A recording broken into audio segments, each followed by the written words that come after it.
दुनिया में जो है ना, कोई किसी का सगा नहीं है। चाहे कितना भी खून का रिश्ता क्यों ना हो, खून का रिश्ता ही क्यों ना हो, सब स्वार्थ के लिए जुड़े रहते हैं, स्वार्थ के लिए अपना कहते हैं। कोई किसी का होता नहीं है। जब ऐसी वक्त आती है कभी कि कोई साथ नहीं देता, लोग पहले अपना देखते हैं, फिर बाद में दूसरे का। यहाँ तक कि जो अपने खुद के जो जो माँ बाप हैं, बीवी बच्चे जो भी हैं, कोई भी साथ नहीं देता, कोई भी सगा नहीं है।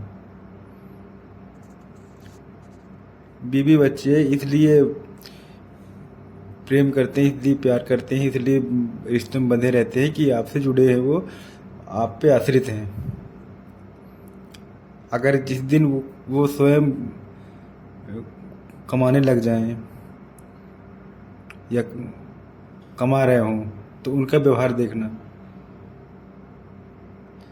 वो आपसे आश्रित हैं आप पर, इसलिए उस रिश्ते से बंधे रहना चाहते हैं। वो प्यार जता रहे हैं, सहानुभूति जता रहे हैं। अगर ये देखना हो ना, तो 2-4 महीने के लिए बिस्तर पे पड़ जाओ। 2-4 महीने के लिए बिस्तर पे पड़ जाओ, तो सब लोग यही सोचेंगे कि मर जाए तो अच्छा रहेगा। कम से कम ये उसकी सेवा तो नहीं करनी पड़ेगी। यहाँ तक कि माँ बाप भी यही सोचते हैं। या कि ये बोल के देखो कि मेरी जॉब चली गई, अब घर 2-3 महीने बैठ जाओ बेरोजगार बन के, फिर देखो कैसा व्यवहार होता है तुम्हारे प्रति। या ये देख लो कि अगर तुम्हारी सैलरी कम है, अब अचानक तुम बोल दो कि मेरी सैलरी डबल हो गई है, फिर व्यवहार देखो, सबका व्यवहार मीठा हो जाएगा। अगर किसी माँ बाप के 4 बच्चे हैं, 4 में से 3 कमा रहे हैं, एक नहीं कमा रहा है। अगर वो एक जो नहीं कमा रहा है, अगर वो मर जाए तो उनको कोई तकलीफ नहीं होगी, ज़्यादा तकलीफ नहीं होगी, क्योंकि वो माँ बाप बच्चों को इसलिए पालते हैं कि ताकि बड़े होकर बूढ़े में सहारा बने। अब वो सहारा था ही नहीं। थोड़ा बहुत दर्द होगा, तकलीफ होगी क्योंकि उनके बच्चे हैं, लेकिन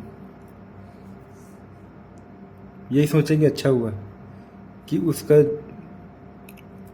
उससे कोई घर में सहारा नहीं था, मतलब उससे घर को कोई लाभ नहीं था। अगर 4 में से 3 नहीं कमा रहे हैं, एक कमा रहा है, अब वही अगर मर जाए या घर बैठ जाए काम धंधे छोड़ के, तो दिक्कत होगी, तकलीफ होगी, बहुत परेशानी होगी फिर उनको।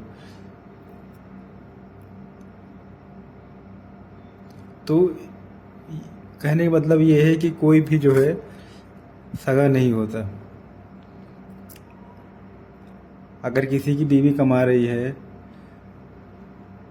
तो वो यही सोचती है कि मुझे इसकी ज़रूरत तो है ही नहीं, क्योंकि कहीं भी जाएगी वो अकेले भी जी खा लेगी, उसके पास इतने पैसे, मतलब वो कमा रही है। बच्चे ये सोचते हैं कि हमारी परवरिश कैसे होगी बिना बाप के। सब मतलब में जी रहे होते हैं, कोई किसी का होता नहीं। अरे हमारा अपना खुद का जो आँख कान नाक जो हमारे हाथ पैर है ना, ये तक नहीं होते अपने। बुढ़ापे में जब हमें कोई कुछ बोल रहा होगा, हमें सुनने की इच्छा होगी, सुनना चाह रहे होंगे, लेकिन हमारे कान सुन नहीं पाएंगे। हम देख नहीं पा रहे होंगे। हमारे हाथ काम नहीं करेंगे, पैर काम नहीं करेंगे, कुछ भी करना चाह रहे होगे हाथ पैर ही काम नहीं करेंगे। वो कहते हैं ना कि बुढ़ापे में रोएं भी साथ छोड़ देते हैं, तो वो सही है। शरीर के बाल भी गिर जाते हैं, जो रोए होते हैं जो शरीर में, वो कभी नहीं गिरते हैं, आखिरी में ही गिरते हैं, बुढ़ापे के टाइम पर ही गिरते हैं। तो यहाँ पर कोई किसी का नहीं होता, सब आश्रित रहते हैं एक दूसरे पे, और वही उनकी सहानुभूति है, वही प्रेम है। बाकी वैसा कुछ होता नहीं है, सब मोह माया है।